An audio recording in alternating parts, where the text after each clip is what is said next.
Baik, hari ini kita akan membahas dimulai dengan persamaan parameter kurva di bidang. Masih ngobrol. Nah, baik, hari ini kita mulai dengan persamaan parameter kurva di bidang. Gunanya apa? Coba kita lihat dulu aja dari gambar ini. Ini ada dua gambar, kurva atau grafik atau apalah ya. Yang kiri dan yang kanan. Yang kiri bisa nggak dinyatakan sebagai Y fungsi X, ini yang kiri. Yang kanan, kenapa? Gitu ya. Di 1X, pasangannya lebih, Y-nya bisa lebih dari 1. Jadi kalau di sini, Y-nya ada 1, 2, ada 3. Nggak boleh gitu ya. Enak aja gitu ya.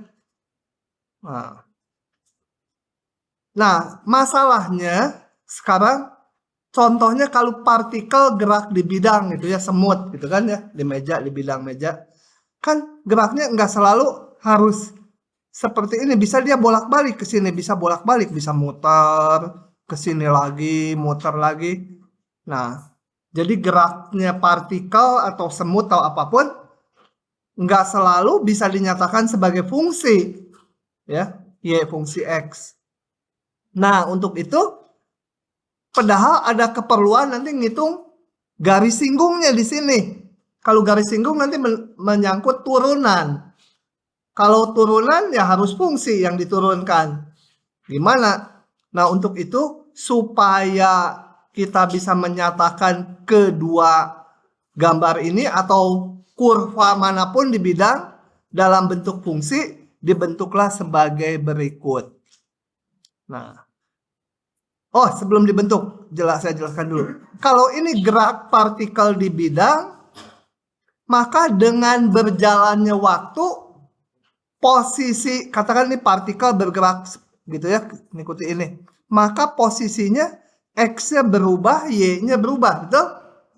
Ya, dari sini ke sini berubah kan, nilai X dan nilai Y-nya. Si Neng. Nah, jadi X-nya sendiri fungsi dari waktu, Y-nya fungsi dari waktu. Cuma koordinat waktunya nggak tergambar di sini. Nah, untuk itu dibentuklah gini. Saya bentuk dua buah fungsi, X fungsi T, Y juga fungsi T. Tentunya fungsi yang berbeda ya. Kenapa? Karena X-nya berubah-ubah, Y-nya berubah-ubah kalau partikel gerak di bidang. Nah, pasangan X, Y yang isinya Ft, Gt disebut persamaan parameter kurva di bidang dengan parameternya namanya T. Parameter tuh kayak variabel aja. Saya kalau ditanya apa bedanya variabel sama parameter, ya nggak tahu saya. Pokoknya kalau di fungsi yang seperti ini dinamanya parameter. Kalau Y sama Ft kayaknya variabel gitu ya. Udah anggap aja sama. Oke.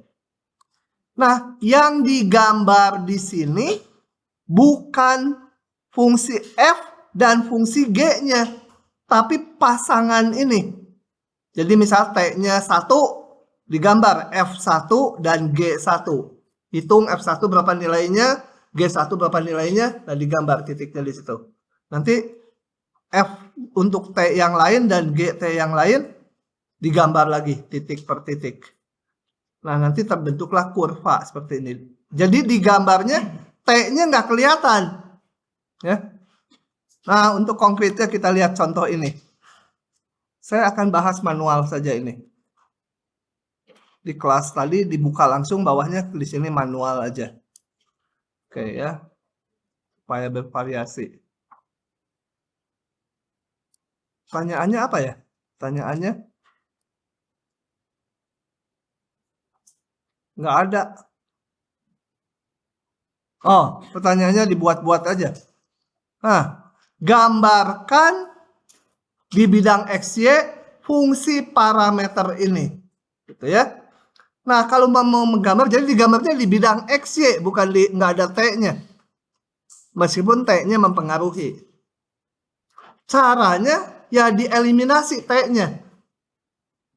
Eliminasi. Jadi dari persamaan yang ini, saya dapatkan T-nya sama dengan Y plus 3.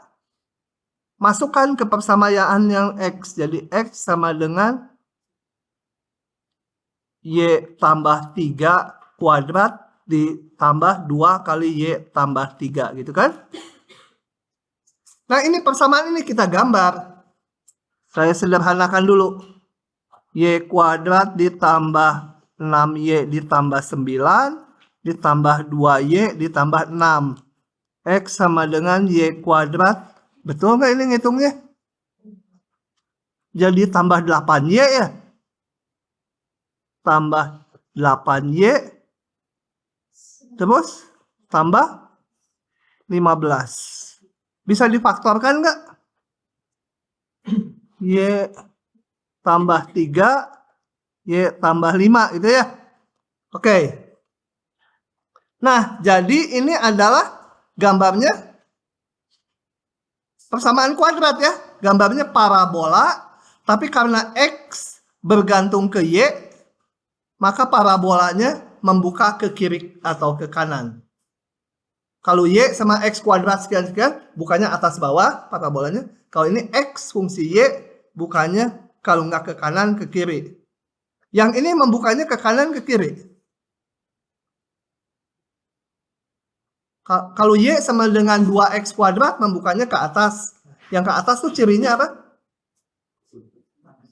Apa? Koefisien Y kuadrat, koefisien X kuadratnya positif. Kalau ini X fungsi Y, ini koefisiennya positif. Jadi membuka ke kanan. Membuka ke kanan gitu ya. Dan memotong di Y-3 dan Y-5, betul? Jadi ini di Y-nya waktu min 5 dan Y-3 itu dipotong. Membuka ke kanan. Jadi haruslah kira-kira kurvanya gitu ya. Gitu kan? Saya gambar pakai GeoGebra ya. Karena ini gambar saya jelek. Tapi ya intinya lengkungan kayak gini. Aduh, ininya tidak jalannya. Sebentar dipaus dulu. Nah, supaya bagus gambarnya akan saya buat pakai GeoGebra.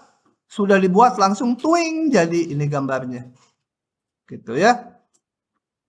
Jadi ini persamaan X sama dengan Y kuadrat ditambah 8Y ditambah 15. Oke.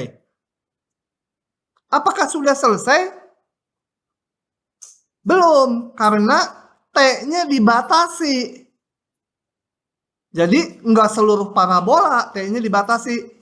Tapi kan kita yang kita gambar X fungsi Y.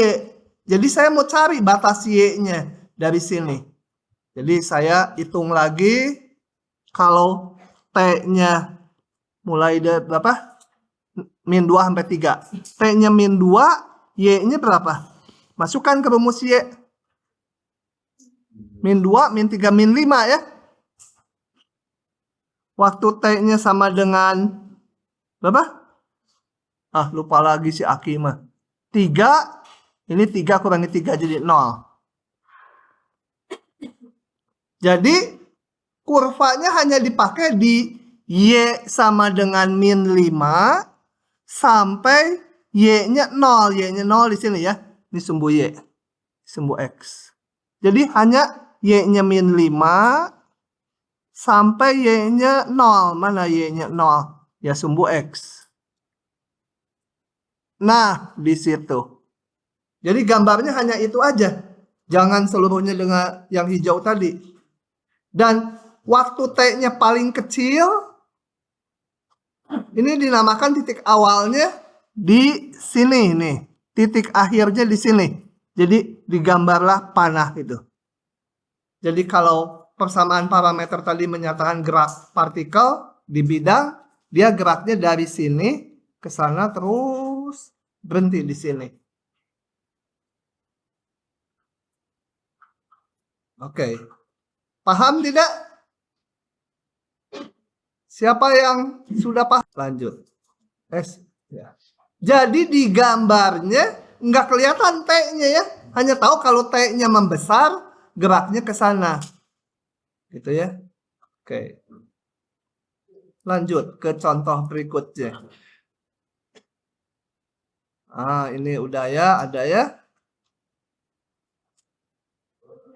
Nah, yang ini cilukba aja ya. Cilukba.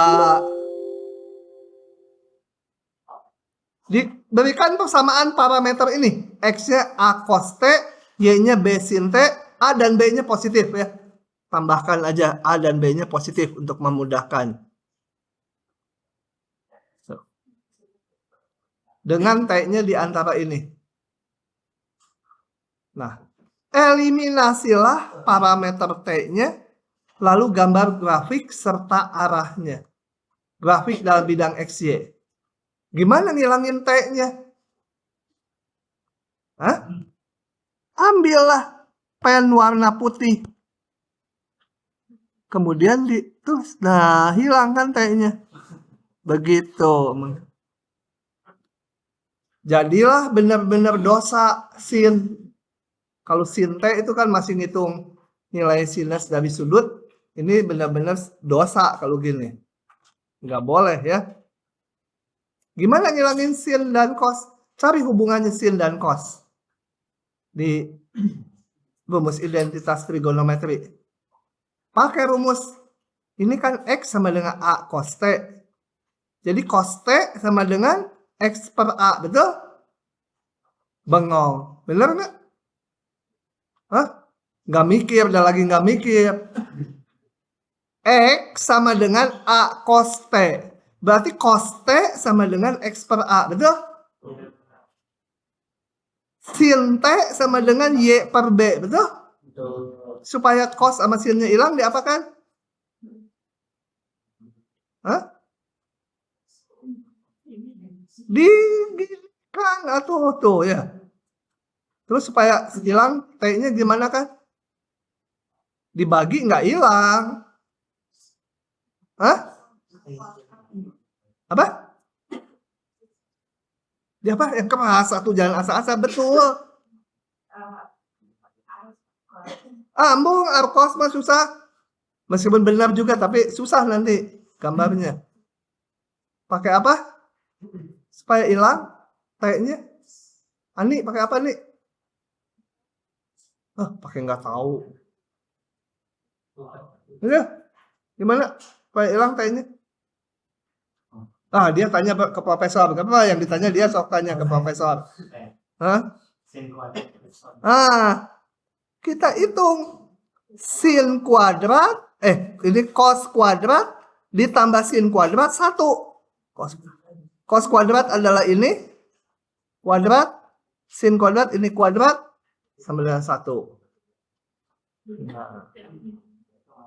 Gitu? Paham? Ini sama dengan 1. Nah, ketemu persamaan dalam XY. Tinggal digambar. Ini gambarnya apa? Lingkaran elips. A dan B-nya kalau sama baru lingkaran. Ya, elips. Nah, gitu kan? Ke sumbu horizontal sejauh A. Ke vertikal sejauh B. Udah bener nggak? Ya udah bener. Masa saya salah? Nah, belum. Mengapa? Karena elipsnya belum memperhitungkan sudutnya. Ya. Nah, coba perhitungan sudutnya saya mau inikan. Untuk itu ini di crop aja supaya nyoret-nyoretnya gampang.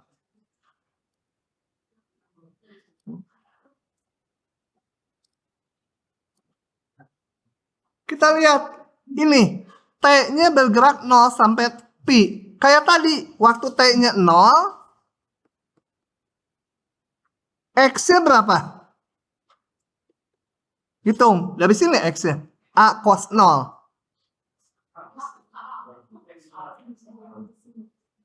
Sama dengan A, itu ya. A, kayak bayi aja minta makan. Y-nya sama dengan B sin 0, sama dengan 0. Jadi koordinatnya adalah A,0. Mana? Ini ya A,0 saya gambar. Nah, itu A,0 betul? T-nya pi. T sama dengan pi. Coba hitung dalam kepala X-nya jadi berapa? Hah? 0. A cos pi min A ya. Y-nya 0.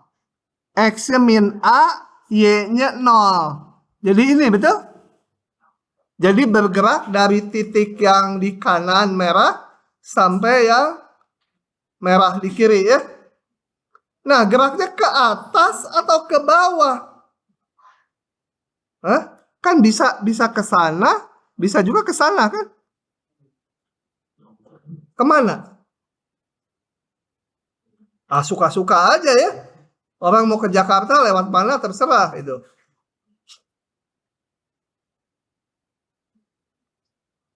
Oke. Yang mana? Gimana menentukannya? Prof, gimana Prof? Kenapa?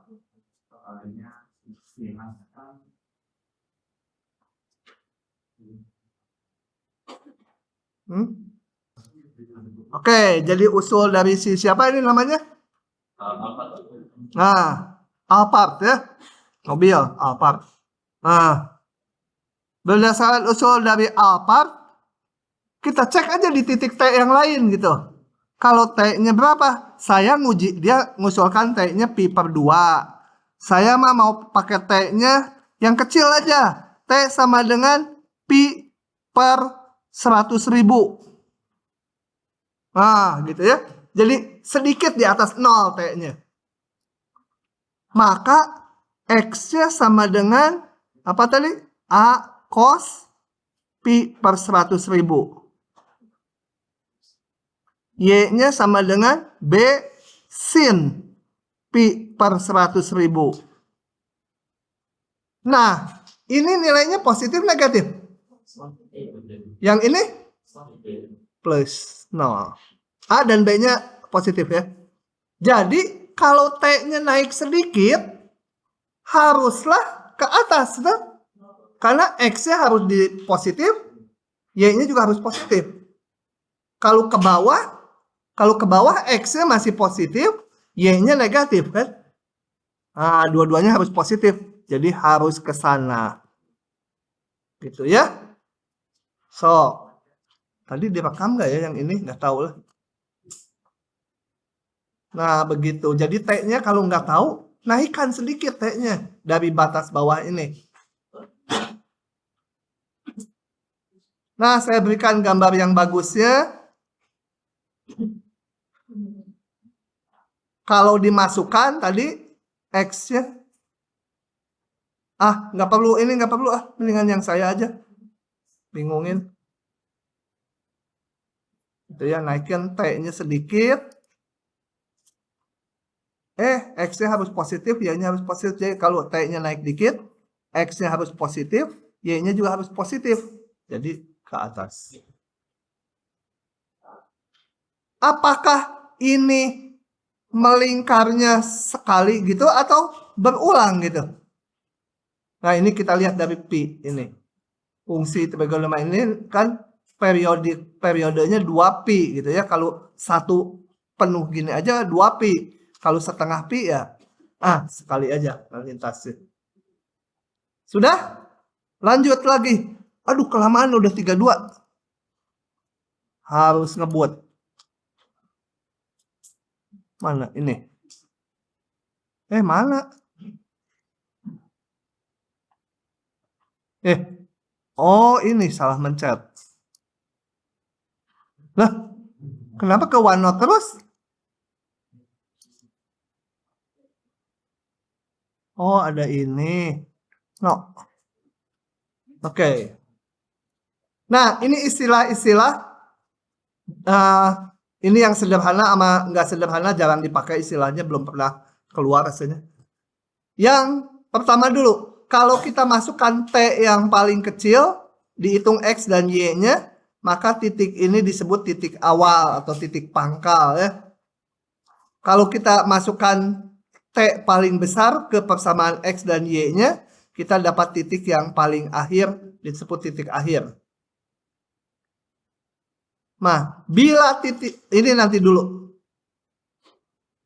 Oh, ya ini dulu. Bila titik awal dan titik akhir berimpit, contohnya yang merah aja dulu. Ini awalnya di sini. Kemudian dengan T-nya naik, dia gerak ke sini. T yang paling akhir ketemu di sini lagi. Balik lagi.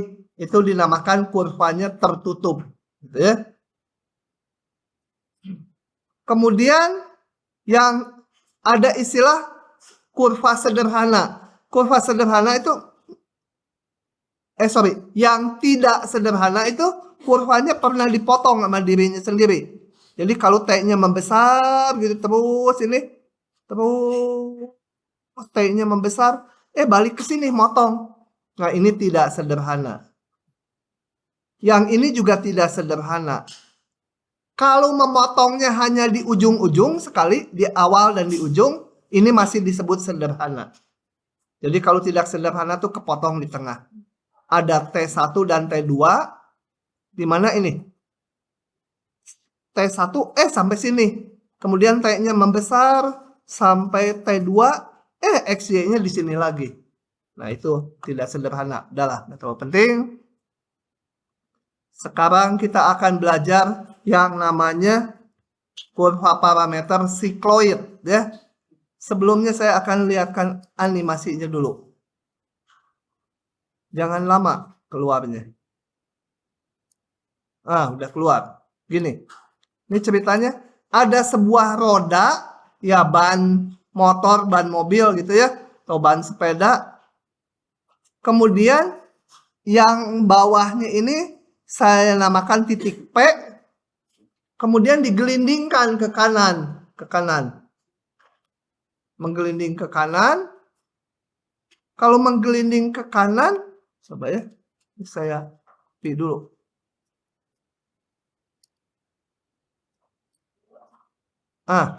Ini akan digelindingkan ke kanan. Kalau digambar,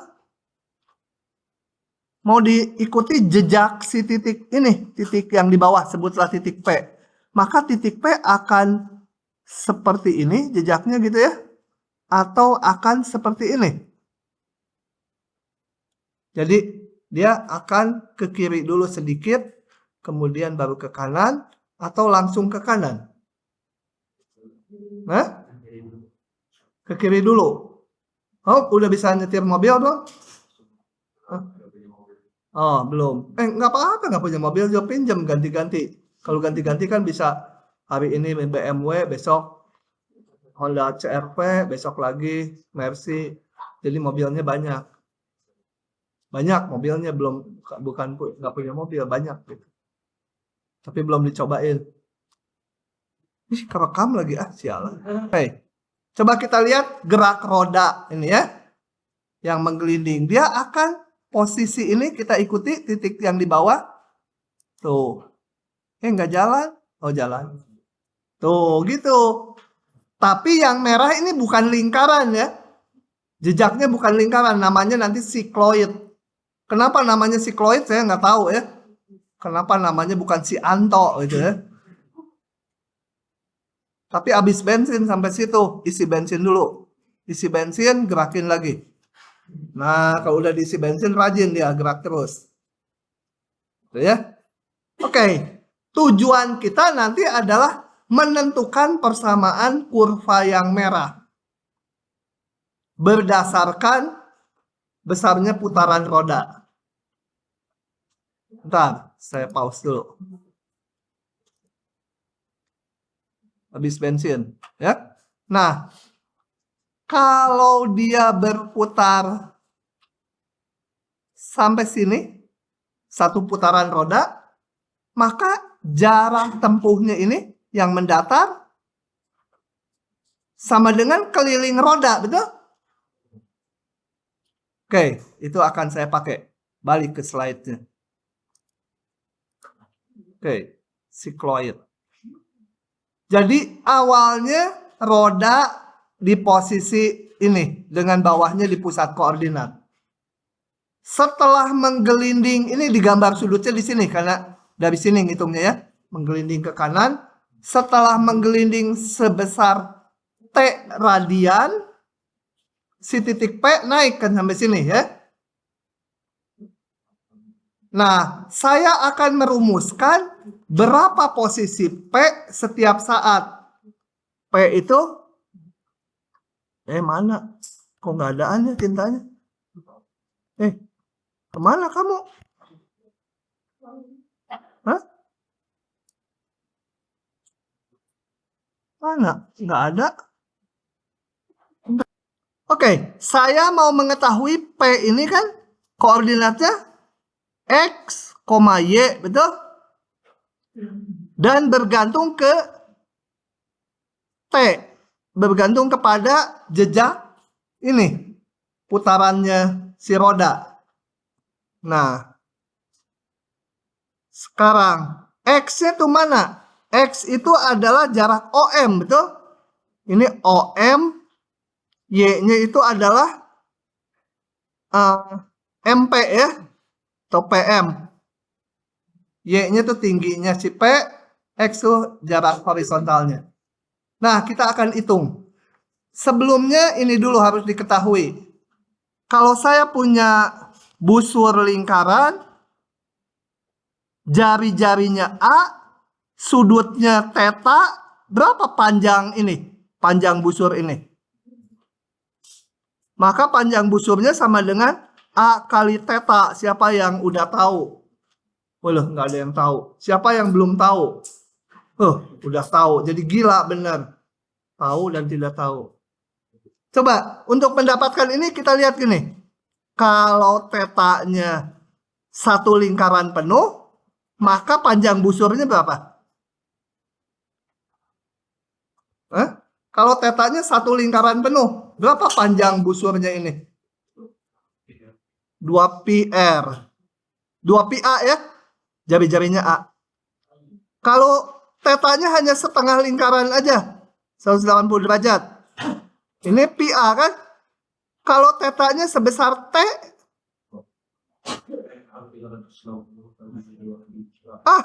mana di situ juga nggak ada 360.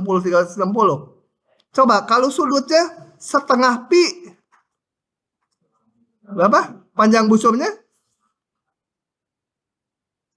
1/100 pi panjang busurnya. Kalau sudutnya sebesar T,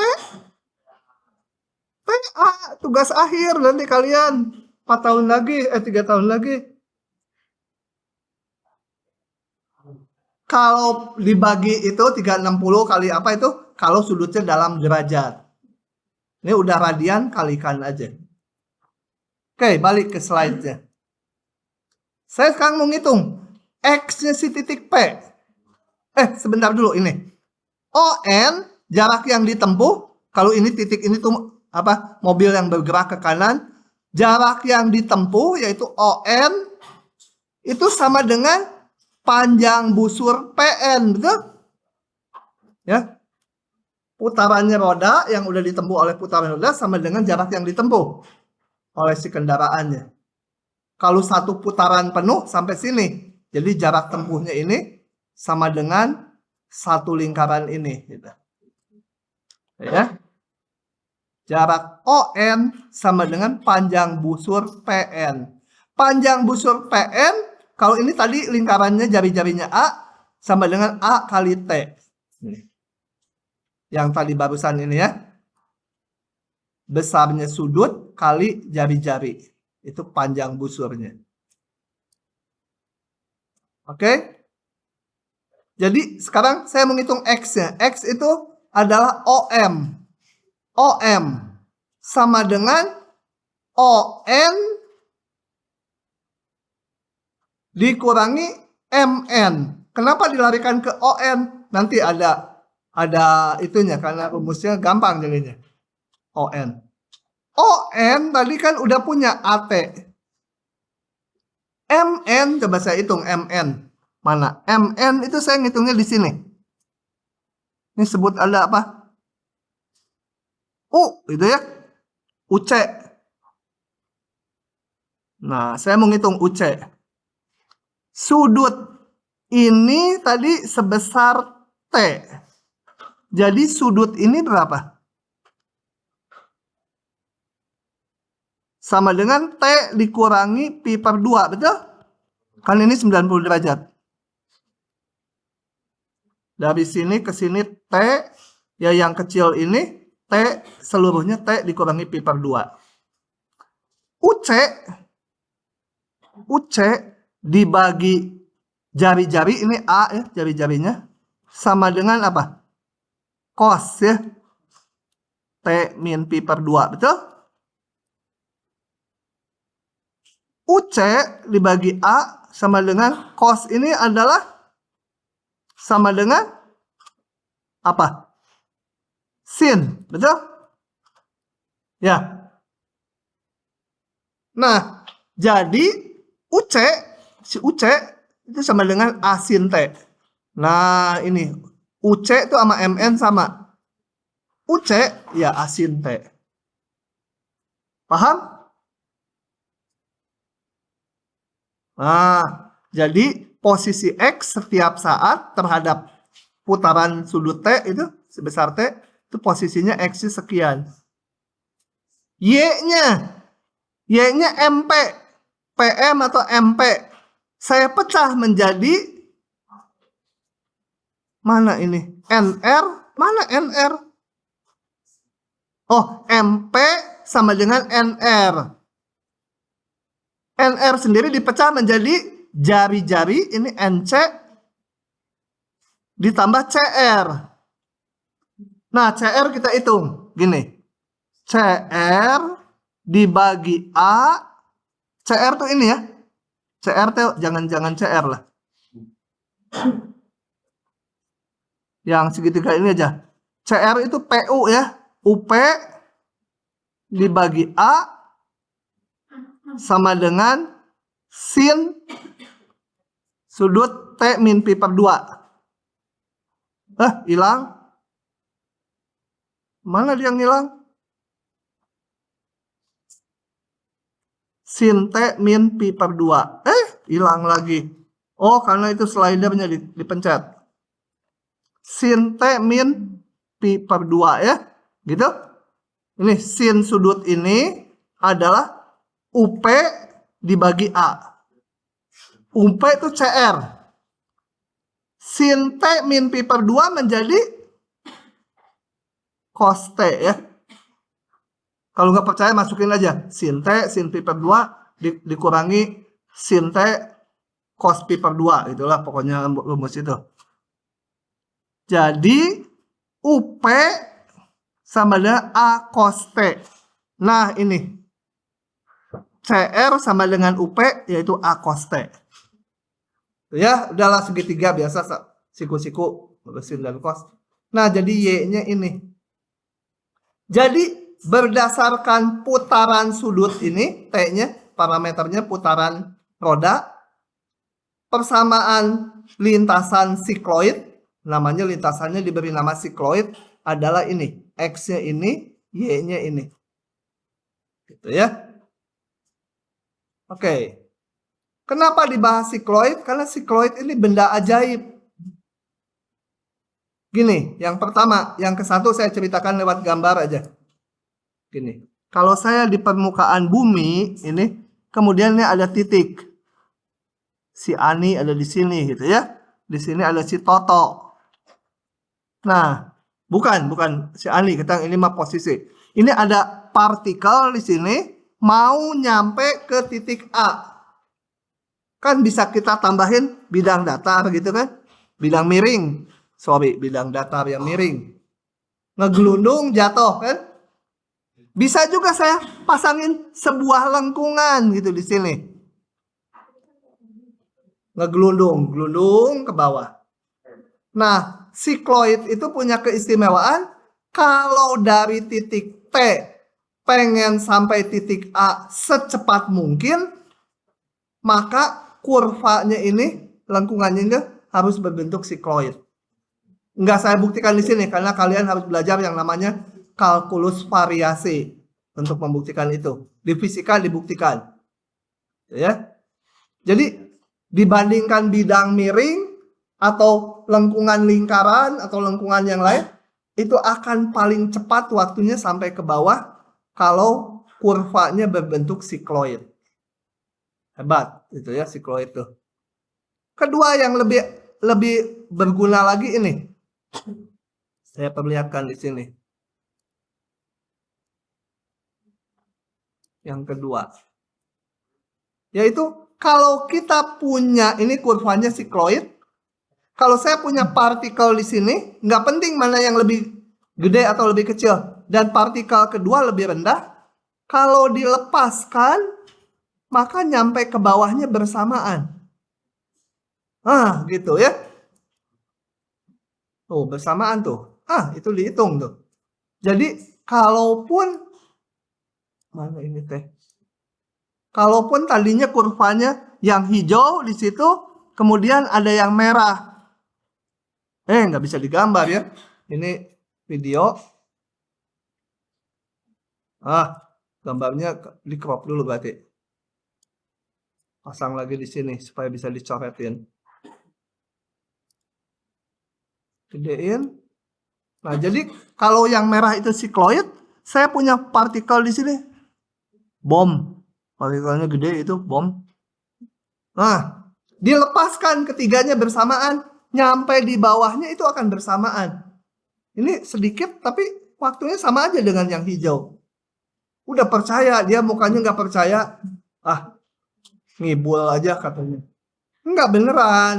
Coba masuk fisika, di matematik ada kalau yang areanya apa? Persamaan diferensial apalah pokoknya. Tuh, mau dibuktikan bisa. Oke ya.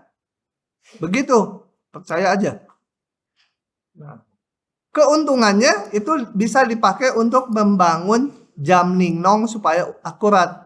Jam Ning-Nong tahu nggak? Apa? Yang pakai bandul ya? Jam Ning-Nong. Jam Ning-Nong yang itu Nah, jam Ning-Nong itu dulu waktu kecil saya punya. Dan waktu itu jam Ning-Nong itu masih pakai manual. Jadi setelah sekian hari nanti pernya udah lemah, harus kita putar. Saat diputar masih baru, simpangannya besar. Kalau udah mau habis pernya simpangannya kecil. Tapi jamnya nggak akan ngaco kalau kurvanya sikloid. Kenapa? Karena waktu tempuh dari yang posisi hijau sampai bawah, ataupun pernya udah mau habis putarannya dari yang hijau ke bawah, sama aja waktunya gitu jam Ning-Nong. Nah, itu sama aja akibat yang tadi itu. Gitu ya. Jam Ning-Nong berhenti, pernya habis, kita putar dulu. Nah, gitu. Jadi asalkan kurvanya sikloid, maka jam ini akan akurat. Sangat akurat. Nah, kenyataannya nggak mungkin bikin sikloid. Pasti ini busur lingkaran. Supaya mendekati bentuk sikloid, maka busur lingkarannya harus besar jari-jarinya. Jadi jam Ning-Nong yang zaman dulu kan ada yang mungkin dari atas dinding itu sampai bawah. Ininya apa ini batangnya ini panjang gitu. Nah, itu kalau panjang gitu maka simpangan ini mendekati sikloid. Jadi makin akurat jamnya. Makin mahal. Begitu sikloid keistimewaannya ya. Meskipun aneh harap dipercaya gitu. Oke, lanjut lagi. Ini yang ringan. Sekarang hitungan. Oh ya, ini jangan diapalin. Kalau keluar akan diberikan. Kalau nggak diberikan sama koordinator yang bikin soal atau tim soal, nanti jangan direkam. Nanti saya tulis di papannya. Masih kerekam ya udah. Jadi persamaan sikloid apa? Boro-boro. Saya yang melototin udah berapa ya? 30 tahun kan juga lupa gitu. Oke, sekarang hitungannya gampang. Misalkan diberikan persamaan parameter X, Y masing-masing fungsi T. Nggak harus sikloid, apa aja persamaan parameter. Nah, bagaimana menghitung turunannya? Bentar, saya mau gambar aja di sini supaya paham. Ini ada persamaan parameter X sama dengan Ft, Y sama dengan Gt. Kemudian digambar di bidang XY. Ya, katakan kurvanya seperti ini. Gitu ya. Bisa juga ngebalik gitu ya. Jadi ada persamaan parameter xt, yt. Nah, saya pengen tahu ini di sini tanjakannya berapa, gradiennya, turunannya, atau di sini turunannya. Yang harus dicari ada berarti dy dx, bukan dy dt, dy dx. Karena ini hubungannya y dengan x berapa gitu. Dy dx ya. Nah, gimana ngitungnya? Nggak bisa, karena ini fungsi T dua-duanya. Maka ini ngitungnya gini. dy dt, ini bisa dihitung. Ya, karena diberikan fungsinya. Dikalikan dt dx, gitu kan? Seolah ini kalau dicoret habis jadi dy dx. Gitu ya. Tapi dt dx nggak bisa dihitung. Yang bisa dihitung dx dt. Maka ini dilanjut. Kenapa jadi merah? Tiba-tiba datang bulan. Nah, ini dy dt. Ini dikebawahkan menjadi dx dt. Begitu ngitung turunannya. Paham? Oh, ketawa berdua. Berarti paham ya. Paham nggak? So, ketawa boleh. Kuliah dengan saya mah harus banyak ketawa, jangan. Gitu, aduh, nanti cepet mati. Oke. Nah, kita lihat contohnya. Saya crop, saya akan kalau turunan ini intervalnya nggak terlalu penting. Manual, supaya paham manual mah. Kecil, gedein. Tentukan D2Y dx kuadrat. Dari ini. Nah, untuk ngitung turunan 2 tentu saja harus turunan 1 dulu, betul? Masa punya cucu nggak punya anak gitu ya? Nah, jadi saya ngitung dulu dy dx.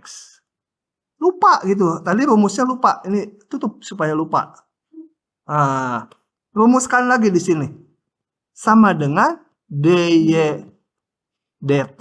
Kenapa dy dt? Karena y-nya fungsi t. Dikalikan dt dx. Sama dengan dy dt. Ini nggak bisa dihitung. Yang bisa dihitung dx dt. Kebawahkan supaya dx dt. Kalau hafal, ya langsung aja tulis rumus ini. Kalau nggak hafal, kan ini dari pola ini gampang. Sama dengan dy dt bisa dihitung berapa? 4 cos t kan? Dx dt min 5 sin t, betul? Aduh, kenapa hidung saya jadi gatal? Gara-gara tadi ke WC ya, pakai air itu. Yang coklat itu. Hah? Kok ketawa? Nih. Nah, oke ya, nurunin ini bisa ya. Jadi min 4/5 cos per sin jadi kotangen T. Itu dy dx ya. Yang mau dicari mah bukan itu, d2y dx kuadrat. d2y per dx kuadrat sama dengan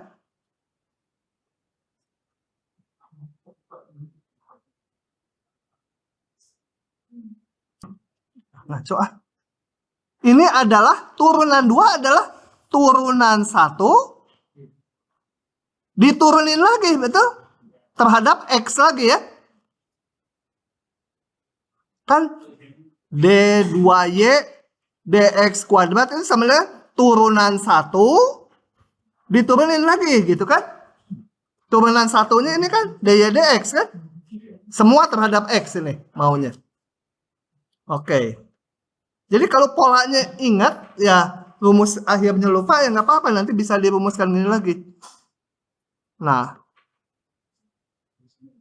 dy dx mana? Ini tadi udah dapat dy dx. Tapi dia fungsi t. Nggak bisa diturunin ke x. Ya, ini kan maunya si kotak ini yang kotak ini, diturunin ke x. Nggak bisa, dia fungsi t. Maka divariasilah si dy dx-nya, si kotak tadi, saya turunin dulu ke t kali dt dx. Itu kan? Kan sama gitu. Sama dengan dy dx yang udah di kotak tadi hasilnya, turunin ke t dibagi, karena ini nggak bisa. Yang bisa tuh dx dt. Jadi dikebawahin, itu berubah ya pembilang penyebutnya. Gitu. Kalau dari sini apal ini boleh, silahkan aja. Kalau saya lebih gampang gini gitu ya. Nah, tinggal dihitung. Sekarang bisa ini si dy dx, ini yang kotak bukan bulat, yang kotak, turunin ke t jadi apa? Turunan kotangan. Min 4/5 turunan kotangan itu adalah min kosekan kuadrat. Dx dt tadi udah dihitung. Nih, dx dt min 5 sin t. Nah, sederhanakan menjadi min 3 kali jadi min. 5-nya di bawah, ini juga bawah. Jadi 25 ya. Kosekan 1/sin kuadrat dibagi sin. 1/sin pangkat 3. Nah, gitu ya. Jocelyn, paham tidak?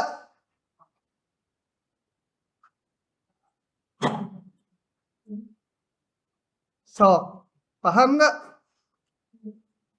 Sok, amat-amati dulu. Ya? Aduh, udah jam segini. Ngebut. Manual lagi. Manual atau ciluk bak aja? Kalau ciluk bak lebih cepat dan tulisannya lebih bagus.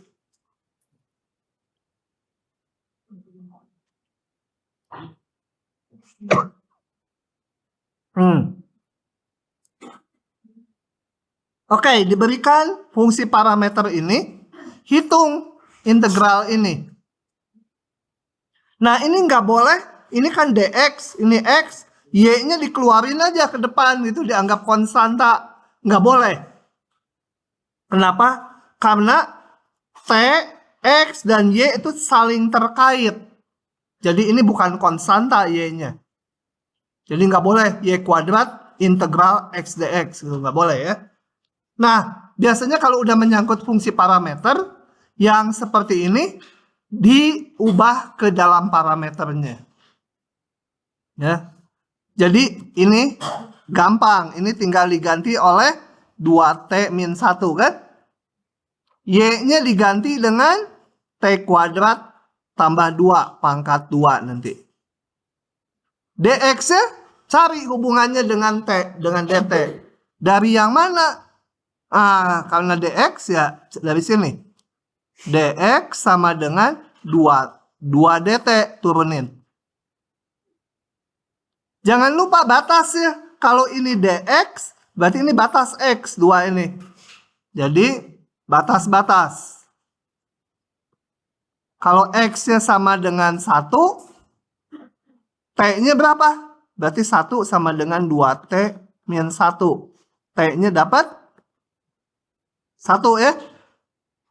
Kalau x-nya sama dengan 3, berarti 3 sama dengan 2t min 1. T-nya berapa tuh? 2.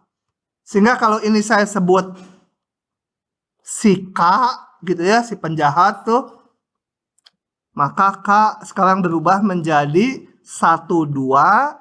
X-nya menjadi 2t min 1, y-nya menjadi t kuadrat tambah 2 dipangkatkan 2. dx-nya menjadi 2 dt. Nah, udah gampang kan? Semua dalam T, ini dihitung aja, pangkatkan, kalikan satu-satu, ketemulah jawabnya. Saya buka yang ini aja ya, karena saya malas ngitungnya detailnya.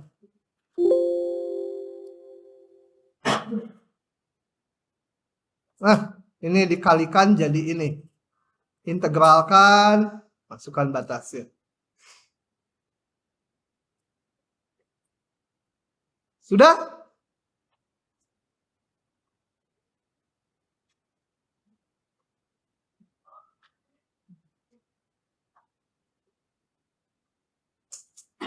Oke, lanjut.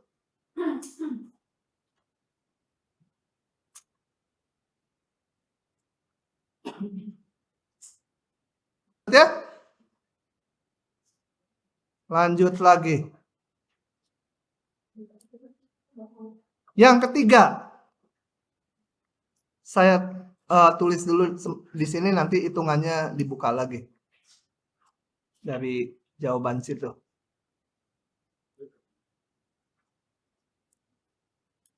Oke. Gini. Kalau saya punya kurva Y sama dengan fungsi X dan diketahui nggak negatif ya. Fungsinya nggak negatif. Maka luas dari A sampai B, ini harus jelas X ini Y. Ini luas ini adalah integral fx dx ya. Dia adalah luas, paham? Bisa juga saya tulis L ini sama dengan integral Y dx. Betul? Kan Y sama dengan fx, sama aja Y. Fx itu Y. Oke, akan saya pakai di sini. Hitung luas daerah di atas sumbu X di bawah lengkungan sikloid. Kita lihat, sikloid itu kan udah positif ya gitu. Set, karena sampai 2pi berarti satu lengkungan sikloid. Nah, berapa luasnya? Berarti luasnya sama dengan integral A. Ini sebutlah A dulu, ini sampai B. Apa?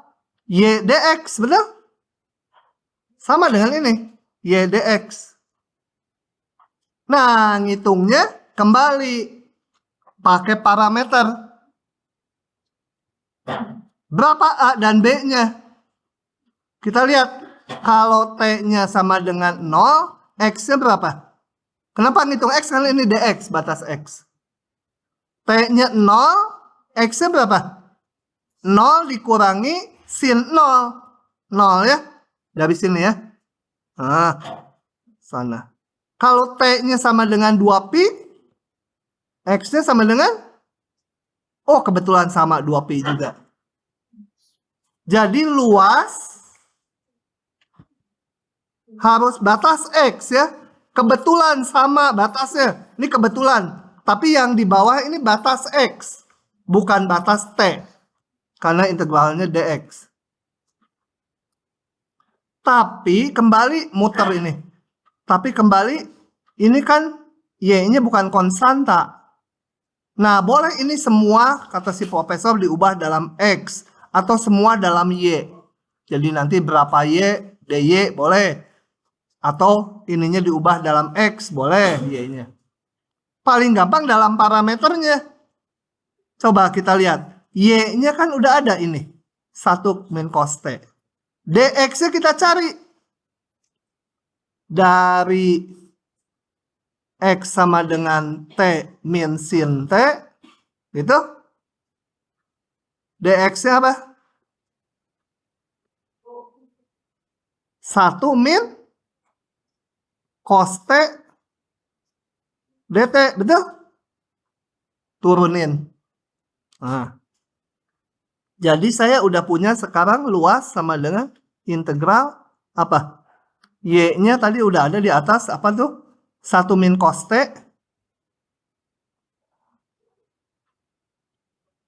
dx-nya 1 min cos T dt. Batasnya harus batas T. Jadi tadi percuma juga ngitung AB-nya karena batas T-nya udah ada di soal. Ini baru batas T ya. Saya namakan ini apa? Saya bisa catatan ini batas T. Kalau yang ini harus batas X. Jadi sebenarnya AB-nya nggak usah dihitung dulu tadi karena nantinya juga dalam T ya udah terakhir aja batas T. Nggak usah ngitung-ngitung ini dulu. Nah ini sendiri ya saya buka di sini hitungannya supaya cepat. Tapi intinya seperti itu. Integral luasnya itu nggak usah pakai inilah. Ini nggak usah lah. Nah langsung aja integral y dx. Ini tapi hati-hati ini batas x. Ini ya. Diubah dalam T. Ini dx ini jadi integralnya ini. Ini saya ngitung dulu batas X. Balikin ke T lagi. Sebenarnya nggak perlu ya. Ini udah nggak usah. Langsung aja dalam T mah batas T ini. Wing gitu. Yang ini sekarang ini batas T ya. Karena dt integralnya. Nah integralnya ini gimana? Kalikan aja. Satu-satu. Nanti ada cos kuadrat. Cos kuadrat itu setengah ditambah setengah cos 2T. Ini pokoknya lihat lagi teknik integrasinya. Sudah? Ini sama aja bagusan yang ini malah. Lebih jelas yang ini. Silakan. Sudah ya? Kalau sudah, ini juga habis babnya tuh. Kita pindah bab, jangan udahan. Pindah bab ke sini. Ya. Nah, kita pindah bab, nanti kita akan mempelajari vektor. Yang di SMA-nya belum pernah belajar vektor, ada nggak? Tadi di kelas FMIPA mah ada. Oke, kita lihat sistem koordinat ruang dulu. Sistem koordinat ruang itu dibangun oleh 3 sumbu. Sumbu X, sumbu Y, sumbu Z. Ini yang standar penamaan sumbunya seperti ini. Yang tebal itu menyatakan X positif, Y positif, Z positif. Ketentuannya, sumbunya itu kalau ujung X positif. Sebentar. Kalau dari ujung X positif diputar ke ujung Y positif. Coba kalau ini baut diputar itu dari X positif ke Y positif di sana. Putarnya gitu ya. Maka kalau baut itu dia akan mundur atau akan maju? Hah? Gini mutarnya, saya putar sama obeng. Nah ini mundurin atau majuin? Sekrup. Hah? Apa? Masa kesini doang mati ya? Baut, aduh nggak punya baut ya? Hah? Putarnya gini ya? Putar gini. Hah? Ke atas. Nah itu harus sumbu set positifnya. Yang lain ya. Coba. Ini. Nah, jadi penamaan sumbu boleh diputar-putar asal dari X positif diputar ke Y positif. Kalau maju ya itulah ke arah Z positif. Majunya putaran tadi. Kemudian saya bangun bidang yang dibikin melalui sumbu Y dan sumbu Z. Maka itu dinamakan bidang YOZ. Boleh juga ZOY. Tapi jangan OYZ ya. Harus urut. Sumbu Y, titik O, sumbu Z. Jadi bidang YOZ. Dan bidang itu nggak sepotong ini. Dia nembus ke arah sana. Juga ke bawahnya. Jadi yang warna pink ini dibangun ini. Termasuk Y yang negatif di sini. Itu ya. Nah itu bidang YOZ. Nanti ini nama ini nanti belakangan. Yang hijau itu dibangun oleh sumbu X dan sumbu Z. Dinamakan bidang XOZ. Ini. Yang merahnya nanti tulisan merahnya. Dan yang mendatar itu dibangun sumbu X dan Y, namanya bidang XOY. Terbayang? Dengan bidang-bidang ini maka koordinat ruang terbagi menjadi 8. Yang semuanya positif sumbunya, ini yang di depan kita nih, yang di sini itu dinamakan oktan 1. Ini ya, ini oktan 1 yang depan. Belakangnya, di belakang yang pink ini di sini, ini oktan 2. Di sini antara pink dan hijau yang di belakang sini itu oktan 3, ini oktan 4. Semua yang di atas bidang XOY, di atas abu. Kemudian yang di bawah si abu, bawahnya ini oktan 5, 6, 7, 8. Yang penting mah oktan 1, 2 lah yang dipakai itu. Ya. Oktan 1 tuh yang semuanya positif, oktan 2 Y-nya positif, Z-nya positif, tapi X-nya negatif di sana. Oke. Kemudian setiap titik di ruang bisa kita nyatakan sebagai pasangan X, Y, Z, 3 bilangan. Udah pernah ini ya di SMA enggak? Nah, jadi cepat aja saya. Kalau koordinatnya 2, 3, 2 artinya apa? Tingginya dari bidang X, O, Y ini 2. Ini nih ya, tingginya yang Z-nya. Ini tingginya 2. Jadi kalau dari sini diproyeksikan ke bidang X, O, Y, nih diproyeksikan. Nah, jaraknya ini 2. 2-nya tuh Z-nya. Setelah ada di bidang X, O, Y, kayak koordinat kartesius yang biasa. Ya, nilai X-nya dan Y-nya. Coba, kalau udah pernah saya mau nanya di sini. Saya akan ambil gambar ini supaya bisa digedein. Nah.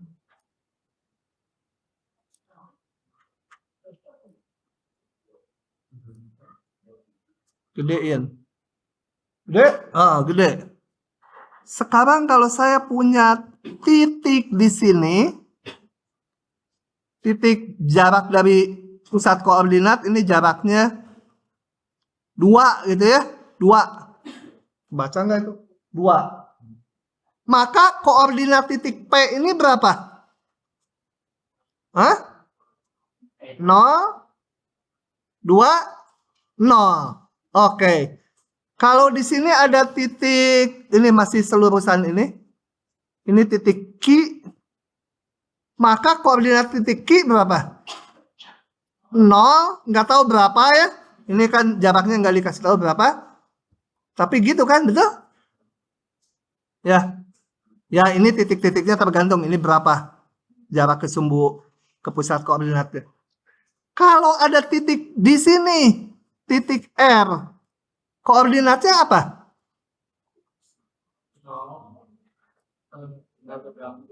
Nggak tahu ya. Betul? Tapi X-nya 0 dia ya. Kamu kayak sedih. Masa gitu kan? Oke. Titik yang di pink ini yang di pink sama juga ya koordinatnya, pasti X-nya 0, Y-nya nggak tahu, Z-nya juga nggak tahu. Tapi X-nya 0. Maka bidang yang pink ini yang dibangun tadi oleh sumbu Y dan Z, bidang Y, O, Z, disebut juga bidang X sama dengan 0. Karena semua titik yang di pink X-nya 0. Ya. Yang hijau udah ada di sini. Yang hijau Y-nya selalu 0. Gitu ya. Oke. Coba saya mau nanya sekarang. Kalau bidang X, Y, Z. Bidang Z sama dengan 2. Kira-kira gimana? Z-nya 2. Ya, salah satu titiknya di sini 2 itu ya. Tapi bukan titik nih, bidangnya mana? Hah? Sejajar YOX ya. XOY YOX. Hurufnya diurut. Jadi bidangnya sejajar dengan bidang XOY ini, naikkan 2 ke atas. Setnya 2. Nah, bidangnya ini ya. Bidang tuh taki nggak sampai sana juga dalam. Sampai sana juga nembus. Ini yang di oktan 1 aja yang saya gambar. Itu set sama 2. Oke. Kelihatannya udah pada pinter. Padahal yang jawab 1, 2 kata. Kemudian kalau representasi, jarak 2 titik di ruang. Itu pakai Pitagoras aja ya. Bisa dibuktikan lah, mudah ini. Pakai segitiga siku-siku 2 kali. Kalau ada titik ABC, di sini koordinatnya ABC, ini koordinatnya PQR, maka jarak antar kedua titik adalah ini. Komponen X-nya dikurangi, komponen Y-nya dikurangi, komponen Z-nya dikurangi, dikuadratkan. Jadi bolak-balik nggak masalah ya, mau P min A, B min Q, R min C juga boleh. Jadi kalau ini saya namakan titik yang pertama, ini titik yang kedua, mau titik ke-1 kurangi titik kedua atau titik kedua kurangi 1 boleh aja.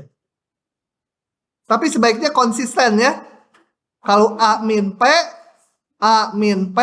yang kedua jangan Q min B, ya B min Q, C min R gitu.